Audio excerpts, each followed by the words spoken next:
ทำอะไรนะ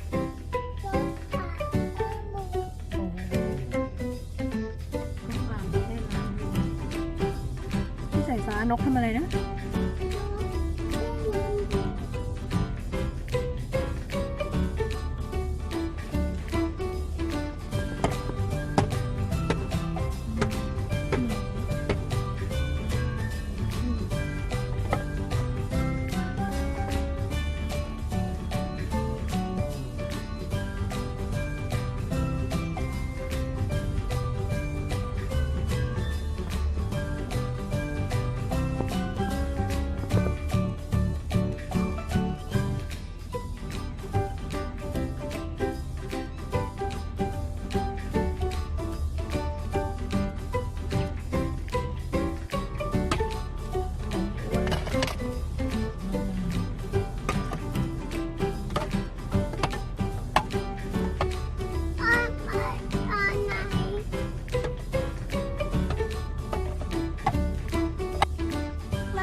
จอดอยู่นะลูก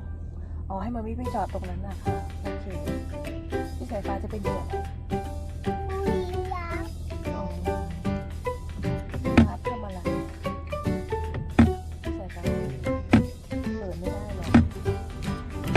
แบบพยายามมีรับกินอะไรด้วยคะ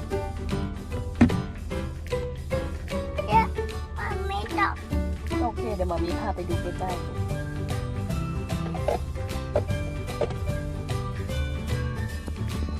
มันไม่จอดเขาไม่ได้เข้าไปใกล้แล้วลูกเขาให้จอดได้แค่นี้ค่ะ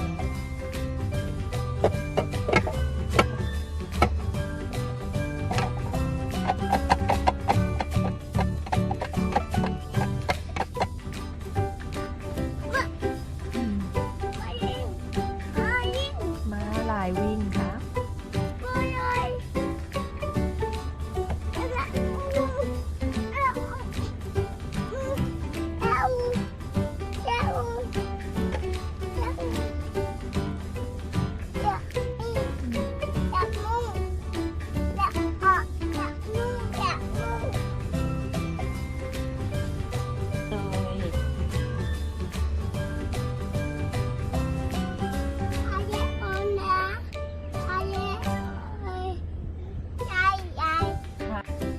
เห็นนกไหมครับ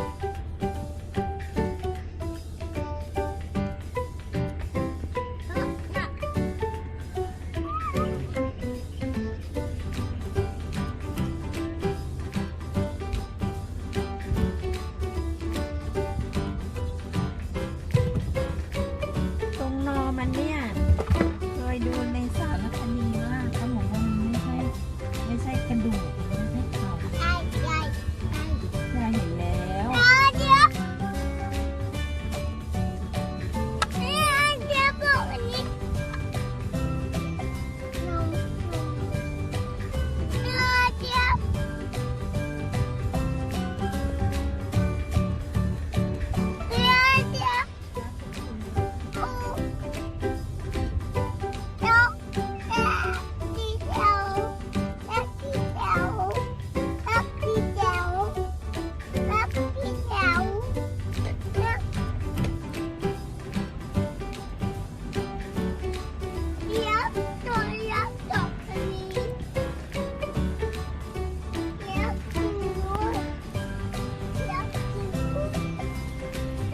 กล้วย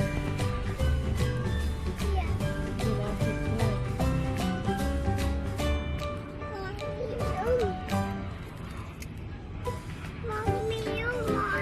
หมามีจะอุ้มได้ยังไงอะลูกตอนเนี้ยหมามีขับรถนะครับให้อุ้มไปดูใกล้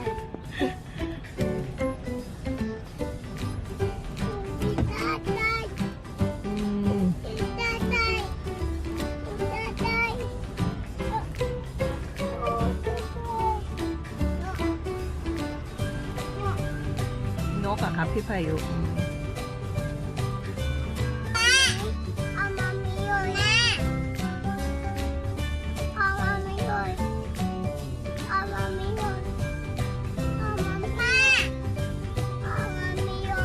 อะไรครับพี่สายฟ้า แม่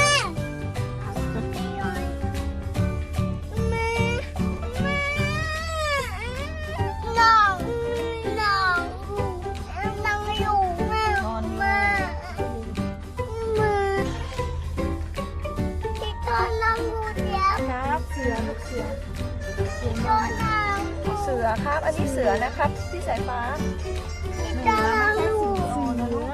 ที่ตอนนั่งอยู่ เสือ ที่ตอนนั่งอยู่ที่โต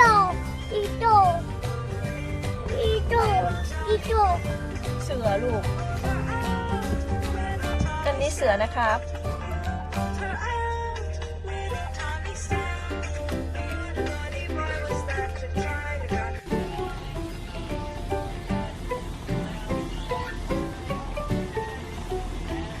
ที่โบ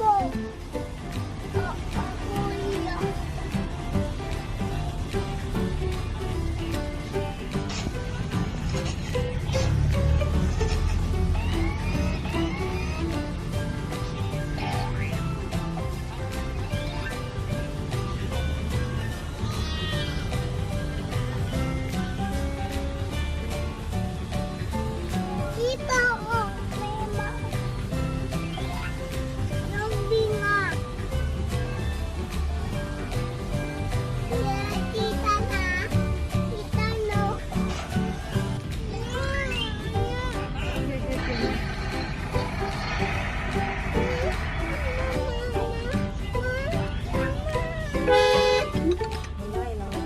ไม่ใช่ไอไปโดน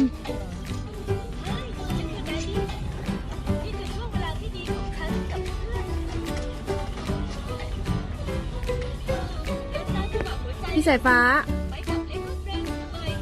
เห็นฮิปโปไหมครับอุ้ย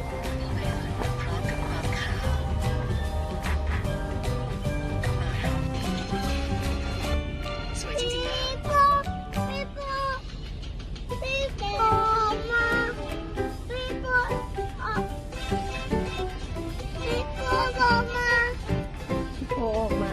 ฮิปโปไปแล้วลูก